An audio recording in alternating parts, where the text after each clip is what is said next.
신명기서 23장 19절부터 25절 봉독하겠습니다. 내가 형제에게 구워주거든 이자를 받지 말지니 곧 돈의 이자, 식물의 이자, 이자 낼 만한 모든 것의 이자를 받지 말 것이라. 타국인에게 내가 구워주면 이자를 받아도 되거니와 내 형제에게 구워주거든 이자를 받지 말라. 그리하면 내 하나님 여호와께서 내가 들어가서 차지할 땅에서 내 손으로 하는 범사에 복을 내리시리라. 내 하나님 여호와께 서원하거든 갚기를 더디하지 말라. 내 하나님 여호와께서 반드시 그것을 내게 요구하시리니 더디면 그것이 내게 죄가 될 것이라. 내가 서원하지 아니하였으면 무죄하리라. 그러나 내 입으로 말한 것은 그대로 실행하도록 유의하라. 무릇 자원한 예물은 내 하나님 여호와께서 내가 서원하여 입으로 언약한 대로 행할지니라. 내 이웃의 포도원에 들어갈 때에는 마음대로 그 포도를 배불리 먹어도 되느니라. 그러나 그릇에 담지는 말 것이요 내 이웃의 곡식밭에 들어갈 때에는 내가 손으로 그 이삭을 따도 되느니라. 그러나 내 이웃의 곡식밭에 낫을 대지는 말지니라. 아멘. 지난주에 우리는 누가 여호와의 총회에 들어가지 못하는 자가 누구인가에 대해서 함께 나눴습니다. 즉 교회에 들어올 수 없는 자가 누구인가에 대해서 함께 나눴습니다. 누가 교회에 들어올 수 없습니까? 먼저 고환이나 음경이 상한 자였습니다. 바로 하나님을 전적으로 신뢰하지 않는 자였습니다. 그리고 또 누가 하나님의 교회에 들어올 수 없습니까? 바로 이방인들입니다. 바로 하나님의 언약, 하나님의 말씀에 불순종하는 사람들입니다. 그리고 그게 바로 우리들이라는 것을 함께 나눴죠. 우리가 바로 자아를 포기하지 못하고 그래서 독사처럼 고개를 빳빳이 쳐들고 하나님께 되어들던 자들, 우리가 바로 전적으로 하나님을 신뢰하지 못하던 자들이었습니다. 또한 바로 우리가 하나님의 언약에 불순종하는 자들, 우리의 죄된 삶을 늘 합리화시키고 이리 변명하고 저리 변명하며 불순종하며 살아갔던 자, 우리가 바로 이방인들이라는 것을 함께 나눴습니다. 그렇게 우리는 여호와의 총회에 들어가지 못하고 진 밖으로 쫓겨나야 할 자, 그렇게 영원한 멸망 가운데 던져질 자들이었습니다. 그런데 예수 그리스도께서 우리를 대신하여 십자가의 죽으심으로, 그리고 우리가 예수 그리스도를 믿을 때 예수 그리스도와 연합함으로 이 예수 그리스도의 십자가의 할례가 우리의 할례가 된 자들, 우리가 마음의 할례를 받은 자들, 바로 우리가 교회라는 것을 함께 나눴습니다. 그렇게 우리는 하나님의 그리스도의 피로 묶여진 공동체, 우리는 그래서 한 몸, 또 서로 지체라고 부릅니다. 그래서 우리는 서로를 향해서 형제라고, 자매라고 이렇게 부르죠. 그런데 여러분, 어떻습니까? 우리가 진짜 가족입니까? 실제 내 몸의 지체라고 그렇게 생각을 합니까? 실제로 우리 교우들 중에 어떤 일이 일어났을 때 그것을 내 가족만큼 그렇게 느끼고 그렇게 인식하며 살아가고 있습니까? 교회는 그리스도께서 만드신 참된 가족입니다. 우리의 이 교회라는 이 공동체됨은 비록 이 혈연과 지연에 의해서 된 것은 아니지만 사실 그것보다 더 강력한 것으로 묶여진 공동체입니다. 무엇입니까? 바로 그리스도 안에서 같은 구속 경험을 가진 그러한 사람들이죠. 한 가지 강렬한 경험을 공유한 사람들입니다. 우리가 성찬 때마다 나누는 것처럼 우리는 그리스도의 몸과 피를 함께 나눈 그러한 사이입니다. 오늘 말씀은 그리스도께서 그렇게 피 흘리시고 죽으심으로 탄생시키신, 낳으신 공동체, 한 몸인 공동체, 바로 교회로 살아가는 우리들의 삶이 어떠한지에 대해서 말씀합니다. 오늘 말씀 안에서 우리가 살아계신 하나님의 음성을 듣는 귀한 은혜가 있길 바랍니다. 오늘 말씀은 이렇게 봉독할 때 들으셨던 것처럼 어떻게 들으면 굉장히 비상식적인 그런 말씀이 아닐 수 없습니다. 사기꾼들이나 좋아할 것 같은 그런 내용이 아닌가 이렇게 생각을 합니다. 법률가들이 본다면은 이것처럼 허술한 법률이 없죠. 또 이것처럼 악용하기 쉬운 법률이 없습니다. 그런데 우리가 잊지 말아야 할 것은 이것이 바로 하나님께서 당신 백성에게 요구하시는 명령이라는 것입니다. 오늘 말씀을 한번 보시죠. 오늘 말씀은 첫 번째 뭐라고 이야기합니까? 내 형제에게 이자를 받지 말라 이렇게 말씀합니다. 19절과 20절 말씀은 형제에게 돈을 구워주거든 이자를 받지 말라는 명령입니다. 19절과 20절을 다시 한번 읽어드리겠습니다. 내가 형제에게 구워주거든 이자를 받지 말지니 곧 돈의 이자, 식물의 이자, 이자를 낼 만한 모든 것의 이자를 받지 말 것이라. 타국인에게 내가 구워주면 이자를 받아도 되거니와 내 형제에게 구워주거든 이자를 받지 말라. 그리하면 내 하나님 여호와께서 내가 들어가서 차지할 땅에서 내 손으로 하는 범사에 복을 내리시리라. 이렇게 말씀하고 있죠. 앞서 말씀드린 대로 이 말씀은 악용하려고 하면 정말 이보다 좋은 말씀이 없습니다. 그렇죠? 뭐 다른 은행에서 돈 빌릴 게 아니라 교회에서 돈을 빌리면 이건 뭐 이자가 없는 대출이 되는 것이죠. 그렇지 않습니까? 이렇게 본다면 이 규례는 너무나 취약하고 또 위험한 규례입니다. 그리고 돈을 빌려주는 입장에서는 너무나 각박한 그런 규례가 아닐 수 없습니다. 이 돈을 가지고 있는 사람의 입장에서 보면은 그냥 은행에 넣어놓기만 해도 적어도 원금보다는 더 자산을 불릴 수가 있죠. 이자가 당연히 이제 붙는 것이니까요. 그런데 성도에게, 형제에게 돈을 빌려준다는 것 때문에 사실 피해를 보는 사람은 돈을 빌려준 사람이죠. 원금을 그대로 받는다고 치더라도 실질적인 손해인 것입니다. 돈을 빌려주는 사람에게 있어서 이 규례는 손해를 보게 되는 규례입니다. 그래서 사람들은 이 말씀을 보면 속으로 하나님이 이건 너무 뭘 모르시고 너무 무리한 요구를 명령을 하시는 건 아닌가? 아니 이거는 아예 돈을 빌려주지 말라는 얘기가 아닌가? 이렇게 생각할 수도 있습니다. 그러나 과연 그럴까요? 하나님께서 이 규례를 통해서 말씀하시고자 하는 것이 과연 그런 것일까요? 하나님께서 이 규례를 통해서 당신 백성에게 말씀하시고자 하는 것이 무엇일까요? 이 규례를 이해하기 위해서 우리가 이 말씀 가운데 주목해야 할 것이 있습니다. 그게 뭐냐 하면 바로 돈을 빌려주는 사람 그리고 돈을 빌리는 사람입니다. 즉 가진 자와 못 가진 자에 대해서 우리는 주목해야 합니다. 즉 부한 자와 가난한 자죠. 달리 말하면 강한 자와 약한 자에 대해서 우리는 좀 주목하고 깊이 생각할 필요가 있습니다.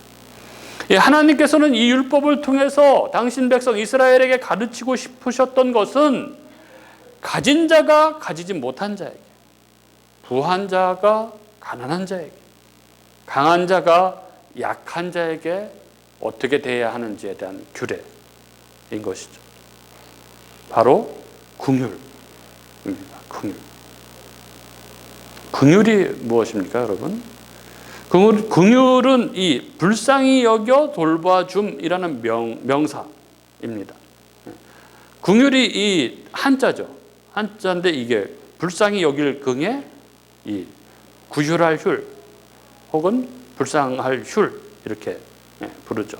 그래서 긍휼의 사전적 의미는 가엾게 여겨서 자비를 베풀어 보살피다 이런 뜻입니다. 이 긍휼이란 말이 우리 개혁개정 성경에 169회 정도 나오는데 성경에 제일 먼저 등장하는 곳은 출애굽기 33장 19절입니다. 이렇게 돼 있죠. 여호와께서 이르시되 내가 내 모든 선한 것을 내 앞으로 지나가게 하고 여호와의 이름을 내 앞에 선포하리라. 나는 은혜 베풀 자에게 은혜를 베풀고 긍휼히 여길 자에게 긍휼을 베푸느니라. 여기에 긍휼이 처음으로 나옵니다. 이 긍휼이라는 히브리어가 이 라카밈이라는 이런 말인데, 이 라카밈은 어머니의 자궁을 의미하는 말로, 이 자궁 속에 있는 자식을 향해 지니는 그 어머니의 원천적인 측은지심이 라카밈입니다. 이게 긍휼이죠. 그리고 이 긍휼로 번역되는 또 다른 히브리어 단어가 있는데, 그게 바로 우리가 잘 아는 헤세드입니다. 우리가 룻기를 통해서 이 헤세드에 대해서 자세히 나눴는데, 헤세드는 그거죠. 강한 자가 약한 자에게 그럴 의무가 없음에도 불구하고 보이는 이 자발적인 충성과 헌신, 이게 바로 헤세드, 긍휼입니다. 그리고 영어로는 컴패션이라고 부릅니다. 이게 긍휼입니다. 이번 주 월요일날 제가 이제 이렇게 쉬면서 그 주에 설교에 본문을 묵상하면서 이렇게 개괄적으로 개관을 잡는 그런 날인데, 아침부터 잘 아시는 목사님, 선배 목사님한테서 전화가 와가지고 카페에서 보자고 하셔서 일찍 나왔습니다. 그래서 아침부터 일찍 나왔는데, 먼저 이렇게 대화를 나누다가 이렇게 아기 사진을 이렇게 보여주세요. 80일 정도 됐다고. 딸인데 손녀를 얻으신 거예요. 그 아들 결혼할 때 저희 부부가 갔었는데, 그 뭐 엊그제 같은데 벌써 이 손녀를 얻은 거죠. 근데 이름이 뭐냐고 물었더니 아휴이라는 거야. 아휴.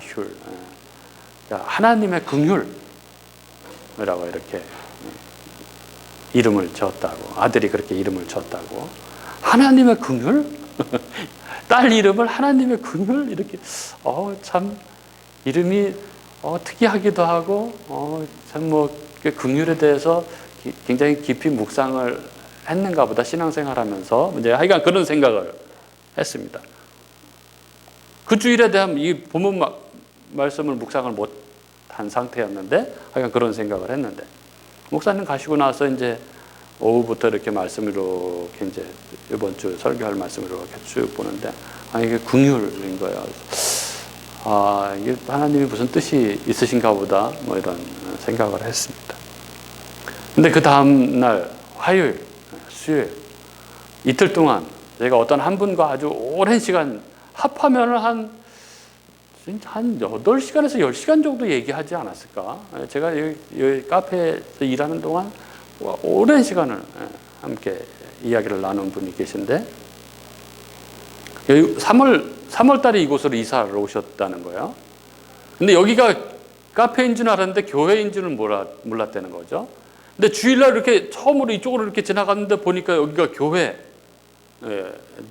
거예요. 예배를 드리고 있다는 거죠. 그래서 월요일 날이었는가 막 들어오셨어요. 이렇게 오시더니 여기가 뭐 주일날 예배를 드리는 곳인가 봐요. 막 이래요. 그래서 그렇다 그랬더니, 그럼 여기가 교회냐고. 그래서 그렇다고 그랬더니, 그럼 목사님이 누구냐고. 그래서 제가 목사라고 그랬더니, 그러냐고. 그러면서 하여간 갔어요. 갔는데 그 다음날 오셨어요. 또 그분이 오셨는데 약간 표정이 이렇게 밝지 않은 표정으로, 성도가 아닌데도 기도해 주시나요? 그러시는 거예요. 그래서 물론 사정 들어보고 기도할 일이 있으면 기도하고 하죠. 그렇게 얘기했는데 얘기를 하시는 거예요. 그때서부터 시작해가지고 화요일 날, 수요일 날 아주 긴 시간을 함께 이야기를 나눴는데, 직장에서 일이 있었다는 거죠. 이분이 이 얘기해도 된다고 말씀하셨거든요. 좀 이렇게 불쌍해 보이는 부하 직원이 있었다는 거예요. 우울증도 있고 그래가지고 근데 본인은 이렇게 사람을 늘 이렇게 안아주고 이렇게 도닥여주고 이제 원래 이제 그러신다는 거예요. 그래서 늘 이렇게 불쌍해가지고, 피곤해가지고 늘 안아주고 이렇게 도닥여주고 했는데, 예, 부적절한 신체 접촉으로 그렇게 신고를 해가지고 회사에서 잘렸다는 거예요.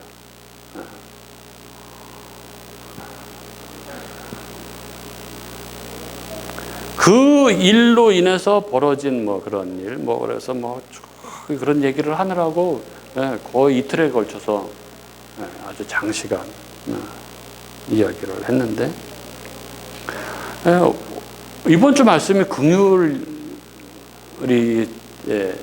주제인데 그것에 대해서 좀 더 깊이 묵상하라고 하나님이 또 그런 일을 주중에 또 저에게 제 삶 가운데 그런 일을 또 허락하신 일이 아닌가, 그런 생각을 했습니다. 어쨌든 이 주제가 긍휼입니다. 오늘 이 규례의 핵심이 바로 긍휼이죠. 즉 약하고 힘든 사람을 위해서 더 나은 사람이, 더 강한 자가, 더 가진 자가 보이는 헌신, 희생, 이게 바로 긍휼. 이 긍휼이 바로 하나님 백성 공동체의 핵심이다 하는 것이 오늘 말씀인 거죠. 오늘 이 이야기가 긍휼에 대한 이야기입니다.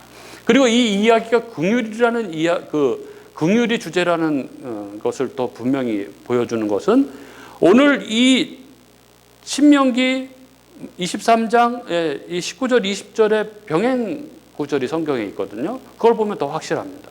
병행 구절이 어디냐면 레위기 25장 35절부터 38절입니다. 읽어드리겠습니다. 제가 이 병행 구절을. 내 형제가 가난하게 되어 빈손으로 내 곁에 있거든 너는 그를 도와 거류민이나 동거인처럼 너와 함께 생활하게 하되 너는 그에게 이자를 받지 말고 내 하나님을 경외하여 내 형제로 너와 함께 생활하게 할 것인즉 너는 그에게 이자를 위하여 돈을 구워주지 말고 이익을 위하여 내 양식을 구워주지 말라. 나는 너희의 하나님이 되며 또 가나안 땅을 너희에게 주고 애굽 땅에서 너를 인도하여 낸 너희의 여호와 하나님이라. 똑같은 말씀이죠. 이 말씀을 보면 이 신명기의 이 규례가 지시하고 있는 이 방향이 무엇인지가 정확하게 나타나 있죠. 내 형제에게 구워줄 때 이자를 받지 말라는 이 규례는 긍휼의 법입니다. 여기 병행 구절 이 말씀의 시작 부분이 이렇게 되어 있죠. 내 형제가 가난하게 되어 빈손으로 내 곁에 있거든 이렇게 되어 있습니다. 이 부분이 바로 이 율법의 진의를 가르쳐주고 있는 부분입니다. 돈을 꾸는 사람은 가난하게 되어 빈손이 된 자들입니다. 돈을 꾸는 사람은 약자고 힘든 사람입니다. 그리고 이 규례의 가르침은 이러한 자들에게, 가난한 자, 약한 자, 힘든 자에게 강한 자가, 가진 자가, 부한 자가 어떻게 해야 할지를 가르쳐주고 있는 규례입니다. 바로 긍휼이죠. 여기 레위기의 이 말씀을 주의 깊게 보시면은 같은 하나님 나라 백성 중 누가 힘들고 어려운 삶을 살고 있다면 그에게 거저 구워줘야 하는 것이 좀 더 나은 삶을 살고 있는 성도의 도리라고 말하고 있는 것이죠. 그리고 이 구절의 마지막 부분에 이렇게 적고 있죠. 나는 너희의 하나님이 되며 또 가나안 땅을 너희에게 주려고 애굽 땅에서 너희를 인도해낸 너희의 하나님 여호와니라. 이 하나님의 백성, 하나님의 교회, 성도는 약하고 힘든 사람을 긍휼히 여겨 도와줘야 한다라는 것입니다. 이것이 이 말씀이 의미하고 있는 것이죠. 그리고 이어지는 말씀 21절부터 23절을 일단 제껴두고, 뭐 서원 이야기가 나오고 있는데 일단 제껴두고 그 다음 24절과 25절을 한번 또 보도록 하겠습니다. 24절과 25절은 이렇게 되어 있죠. 내 이웃의 포도원에 들어갈 때에는 마음대로 그 포도를 배불리 먹어도 되느니라. 그러나 그릇에 담지는 말 것이요. 내 이웃의 곡식밭에 들어갈 때에는 내 손으로 그 이삭을 따도 되느니라. 그러나 내 이웃의 곡식밭에 낫을 대지는 말지니라. 이렇게 명령하고 있습니다. 여기 24절과 25절에 나타나 있는 말씀은 포도원과 곡식밭에 들어가서 행할 수 있는 사람들의 어떻게 보면 권리에 관한 말씀입니다. 24절과 25절에 나타나 있는 내용은 우리나라에서 어떤 뭐 용어로 치자면 뭐 서리 같은 것입니다. 서리. 우리가 뭐 먼저 전제해야 할 것은 서리는 도둑질이라는 것이죠. 우리 시각으로 보면 24절과 25절의 말씀은 어떻게 보면 도둑질에 관한 법입니다. 여러분 서리 아시죠? 서리 해보셨나요? 시골에 사신 분들은 뭐 서리 많이 해봤습니다. 저도 서리 많이 해봤습니다. 친구들이랑 얼마나 짜릿한데요, 서리가.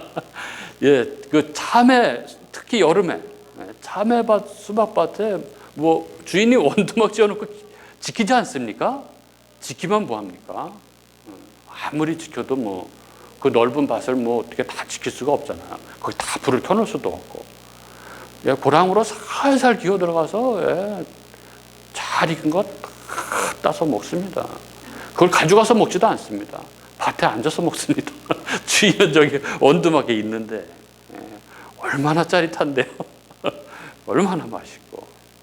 밭에서 따먹는 거, 그 흙 묻은 거 옷에 쓱쓱 이렇게 문질러 가지고 먹으면은 얼마나 맛있는지 모릅니다.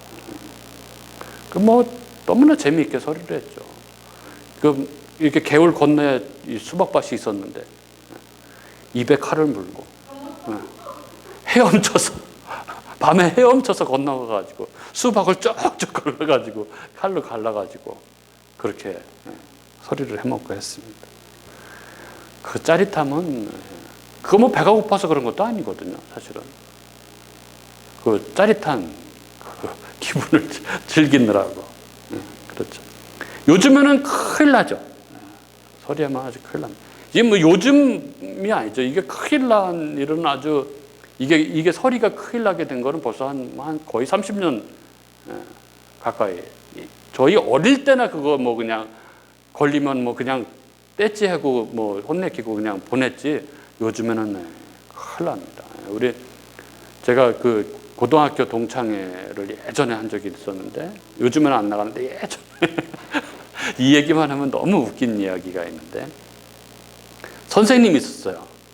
학교 선생님. 저 이제 대학 졸업하고 이제 선생님이 됐는데 고등학교 이제 동창회를 하는데 우리 때는 다 서리를 그렇게 해먹어도 뭐 그렇게 크게 혼나지 않지 않았느냐. 근데 요즘에는 세상이 너무 바뀌었다 이런 얘기를 하면서 이제 그 고구마 서리 자기가 가르치는 반 학생이 고구마 서리를 하다가 걸린 이야기를 하는 거예요. 고구마 서리를 하다가 붙잡힌 거야, 주인한테. 근데 이 주인이 그냥 잠깐 혼내키고 보낸 게 아니라 밤새도록 얘들을 벌을 준 거예요. 손을 들고 밭에 손을 들고 무릎 꿇고 손을 들고 밤새도록 그리고 있게 했다는 거예요. 근데 그 부모가 학교를 찾아와가지고 난리를 쳤다는 거죠. 그까짓 거 얼마나 된다고 물어주면 되지. 애들을 왜 그렇게 벌을 줬냐고 뭐 난리를 쳤다는 거예요. 그러면서 세상이 이렇게 뭐 각박해졌다. 뭐 이런 얘기를 하는데. 그때 저희는 이제 이렇게 얘기를 듣고 있었는데 친구 중에 하나가 그 이야기하는 친구 턱 밑에서 이렇게 듣던 친구가 있었거든요. 턱 밑에서 막 침을 튀기는데도 그걸 턱 밑에서 이렇게 듣던 친구가 있었는데 갑자기 그러는 거예요. 너도 고구마 같이 캐먹었니? 이게 하나도 안 웃기는가 봐요. 저희 완전히 다 뒤집어졌는데. 자기 학생들 얘기를 했는데 그걸 그렇게 코 밑에서 듣던 애가 그걸 제대로 못 알아듣고 너도 같이 캐먹었냐고. 어쨌든 제가 그 얘기를 하는 건 아니고 지금은 서리를 하면 큰일 난다는 거죠. 벌써 오래전서부터 세상은 바뀌었습니다. 남의 가손에 들어가서 이 곡식을 이렇게 과일을 따먹는 일은 뭐 명백한 도둑질입니다. 그렇죠.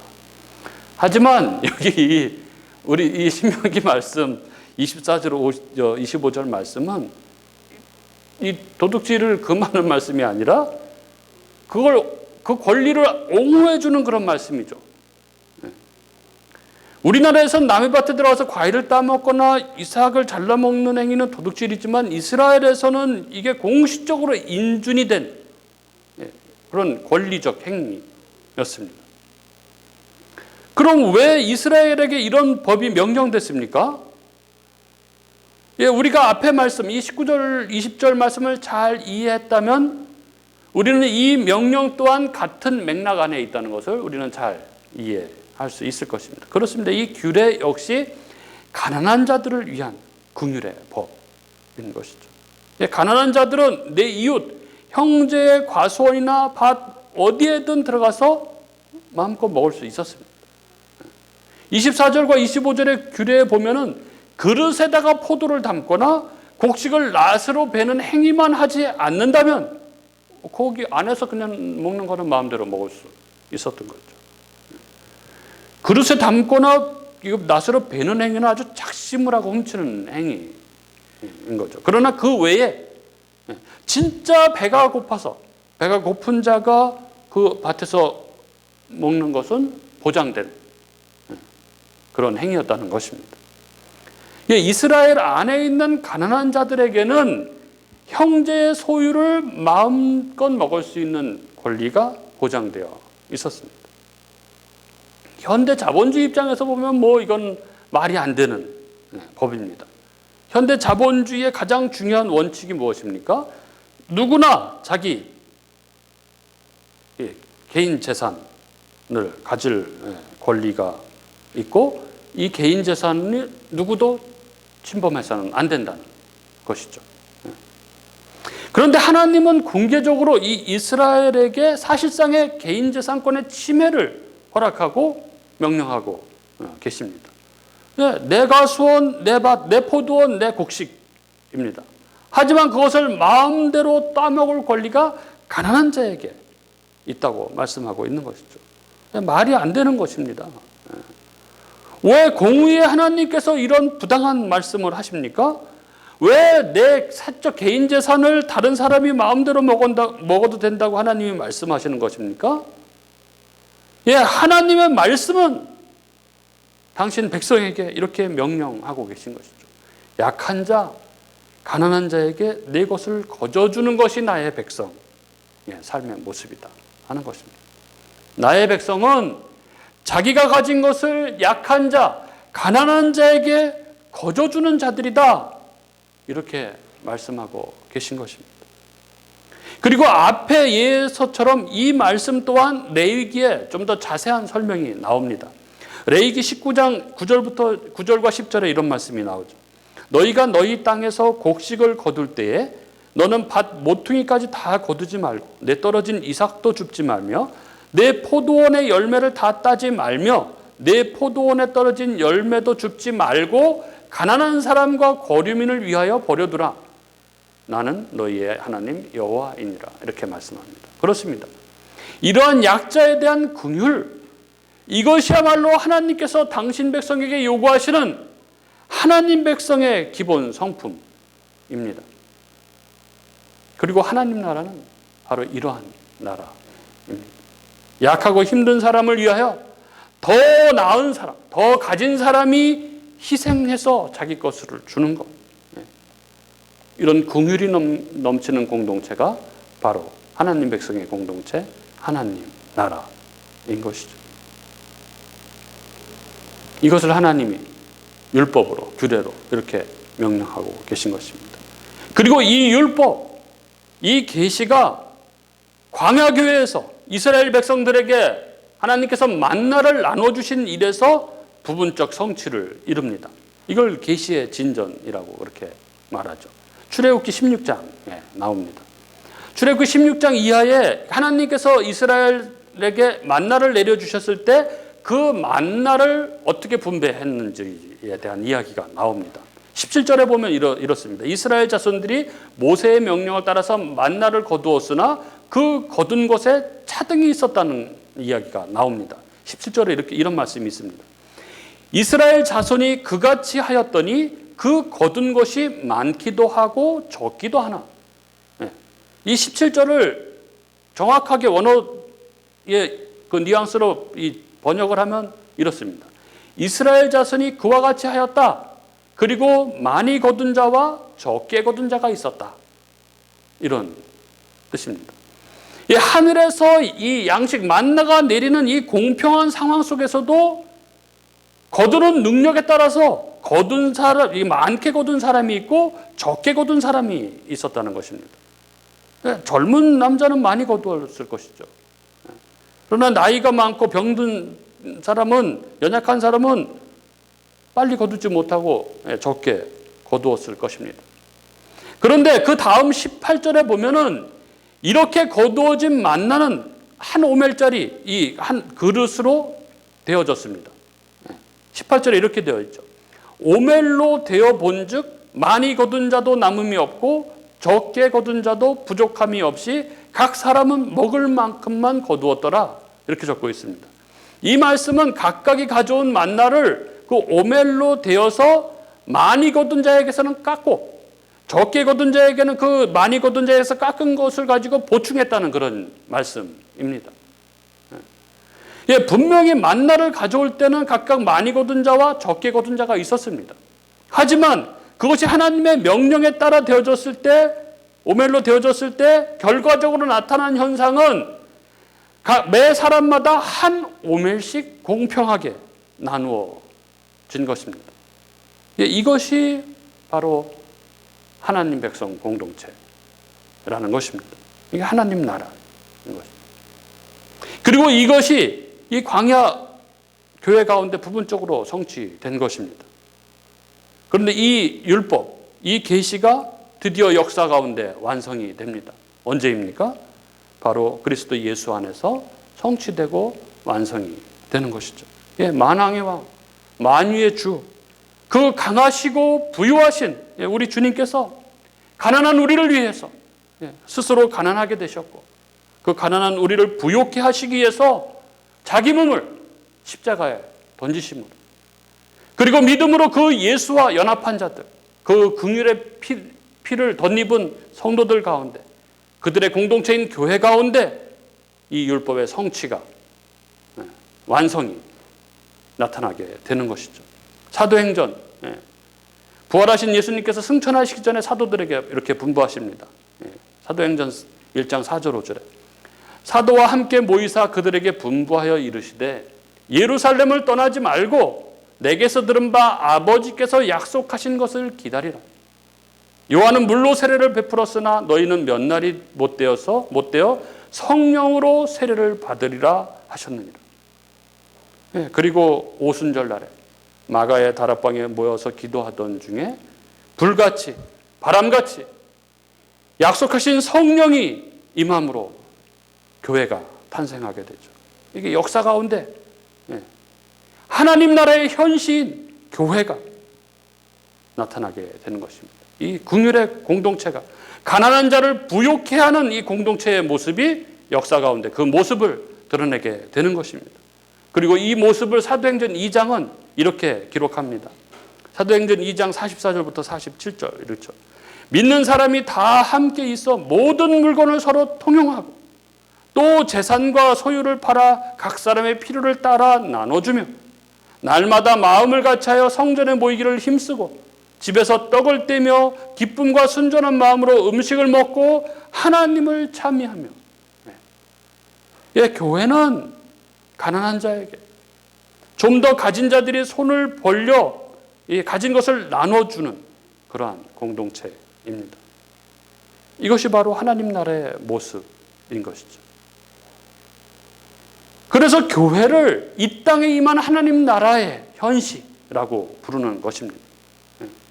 그리고 우리가 지금 이 교회의 시대, 이 교회로 살아가고 있는 것이죠. 그리고 이것이 오늘 신명기 말씀이 우리에게 알려주는 이 교회, 하나님 나라의 본질입니다. 이게 교회입니다. 사랑하는 우리 교우 여러분, 교회는 어떤 공동체입니까? 교회는 긍휼의 공동체입니다. 교회는 그 안에 있는 약자들을 위해서 좀 더 나은 사람이 기꺼이 손을 벌려서 내 것을 나누어주는 공동체입니다. 그러나 이것은 언제나 하나님 앞에 성실한 모습으로 행해야 하는 것이죠. 우리가 건너뛴 21절부터 23절의 이 서원에 대한 이해에서 보는 것처럼 이 긍휼을 오기와 허영으로 해서는 절대 안 됩니다. 교회 안에서, 즉 교회에게 하나님 앞에서 하는 말에는 반드시 성실한 책임이 뒤따릅니다. 만일 그렇지 않고 오기와 허영으로 한 이 서원의 경우는 자칫 우리가 초대교회 아나니아와 삽비라에 의해서 보는 것처럼 정말 큰 일을 당할 수 있습니다. 하나님께서 반드시 그 책임을 물으십니다. 오늘 말씀 속에서 우리는 우리의 모습, 교회된 우리의 모습을 돌아볼 수 있어야 합니다. 나의 삶은 어떻습니까? 나의 삶에는 긍휼이 있습니까? 예수 그리스도 안에서 하나님의 긍휼로 새 생명을 얻은 우리의 삶, 여기에 그리스도의 긍휼이 내 삶 가운데 흐르고 있습니까? 약자를 긍휼히 여기시는 분이신 이 여호와 하나님의 백성인 이 교회는 긍휼의 삶을 살아야 합니다. 우리는 교회, 앞서 말씀드린 대로 서로를 한 몸이라 부르고 서로를 지체라고 부르며 서로를 형제 자매라고 부릅니다. 그리고 이 공동체는 바로 긍휼의 공동체임을 오늘 하나님은 말씀하십니다. 그리고 앞서 말씀드린 대로 이 긍휼은 내가 실제로 손해를 보는 것입니다. 내가 실제로 경제적인 손해를 보는 것입니다. 그렇게 사실 우리가 이 남을 긍휼히 여기는 이 일은 결코 쉬운 일이 아닙니다. 형제가 어려움을 당했을 때 한두 번은 도와줄 수 있습니다. 형제 사이에도 어려움을 당할 때 같이 울어주고 같이 고민을 들어주고 그럴 수 있죠. 그러나 계속해서 어려움을 당하고 있는 형제를 위해서 내가 그의 처지가 되어서 나의 것을 나누어주고 그 고통을 감수하고 필요한 것을 채워주고 하는 것은 결코 쉬운 일이 아닙니다. 쉬운 일이 아닙니다. 이게 쉬운 일이 아닌데 그럼 하나님께서 이 쉽지도 않은 일을 우리에게 왜 이런 삶을 살라고 하십니까? 하나님께서 당신 백성에게 이것을 명령하는 이유는 당신 백성은 이 명령을 행할 수 있는 자들이기 때문에 그렇습니다. 무슨 이야기입니까? 우리는 어떻게 이 긍휼의 삶을 살 수 있습니까? 에베소서 2장 4절에 이런 말씀이 있습니다. 긍휼이 풍성하신 하나님이 우리를 사랑하신 그 큰 사랑을 인하여 이렇게 적고 있죠. 긍휼이 흘러 넘칠 만큼 풍성하신 하나님께서 그 불쌍히 여기시는 우리를 불쌍히 여기시는 그 긍휼의 마음을 견딜 수가 없으셔서 어떻게 하셨다는 것입니까? 5절에 허물로 죽은 우리를 그리스도와 함께 살리셨고 허물로 죽은 우리를 그리스도 안에서 우리를 살리셨다는 것입니다. 하나님이 우리 같은 죄인을 불쌍히 여기셔서 그래서 죄와 허물 가운데 살아가고 있는 우리가 불쌍해서 견딜 수가 없으셔서 우리를 그리스도 안에서 구원하셨다는 것입니다. 그 놀라운 십자가 안에서 하나님의 긍휼이 우리 가운데 부어진 것입니다. 하나님의 긍휼의 그 큰 샘, 마르지 않는 하나님의 긍휼의 큰 샘이 우리 가운데 부어졌습니다. 어떻게 해요? 성령으로 부어졌습니다. 성령이 바로 하나님의 그 긍휼의 샘입니다. 그렇게 우리가 성령에 충만할 때 우리는 이 하나님의 긍휼로 형제를, 이웃을 섬길 수 있는 것이죠. 우리는 그렇게 살 수 있습니다. 하나님의 명령대로 내가 실제로 손해를 봄에도 불구하고 가난한 자를 위해서, 약한 자를 위해서 내 것을 내어놓을 수 있습니다. 이게 바로 성도입니다. 그리고 이렇게 긍휼의 삶을 살아가는 성도, 당신 백성에게 하나님께서는 복을 주신다고 약속을 하십니다. 오늘 말씀 신명기 말씀 23장 20절에 이런 말씀이 있죠. 그리하면 내 하나님 여호와께서 내가 들어가서 차지할 땅에서 내 손으로 하는 범사에 복을 내리시리라. 그리하면 내 하나님 여호와께서 내게 범사에 복을 내리시리라. 주석가 버클리는 긍휼히 여기는 것은 하나님과 우리를 연합시키고 긍휼히 여기지 않는 것은 하나님과 우리를 갈라놓는다 이렇게 이야기했습니다. 우리가 긍휼히 여기면 하나님과 우리가 하나가 됩니다. 놀라운 신비죠. 많이 나눠주는 자가 더 부해지는 신비가 바로 여기에 있습니다.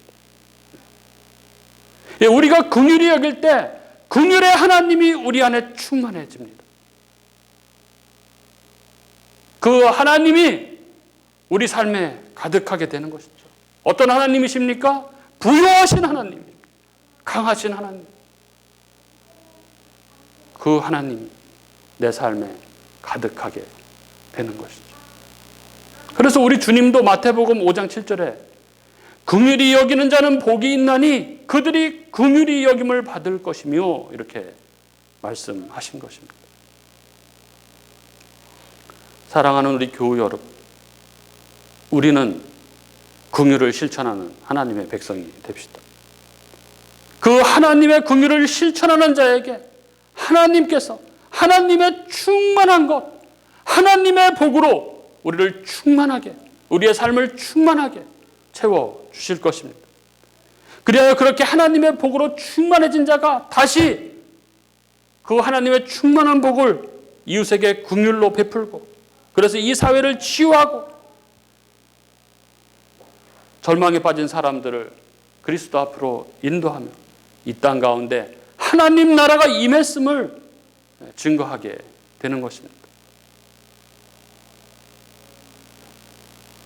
물론 때로는 내가 베푼 그 긍휼의 삶이 오히려 나를 어려움 가운데 몰아넣는 일도 있습니다. 앞서 말씀드린 그분, 이제 난 그렇게 안 하겠다. 다시는 그렇게 안 살겠다. 아니라고. 멈추시면 안 된다고. 그렇게 사신 대로 그렇게 긍휼을 베풀며 사시라고 그렇게 말씀을 드립니다. 예, 물론 때로는 나의 긍휼의 삶이 오해로 세상 가운데 나를 오히려 어려움에 빠뜨릴 수도 있습니다. 그러나 멈추지 마십시오. 염려하지 마십시오. 갈라디아서 6장 9절은 우리에게 이렇게 말씀합니다. 우리가 선을 행하되 낙심하지 말지니 포기하지 아니하면 때가 이름에 거두리라. 이렇게 말씀합니다. 내가 행한 선은 하나님의 때에 반드시 아름다운 열매를 거두게 될 것입니다.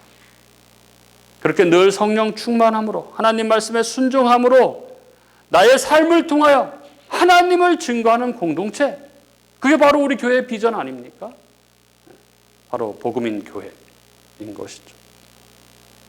그 복음인 교회로 살아가는 저와 여러분이 될 수 있기를 주님의 이름으로 축복합니다.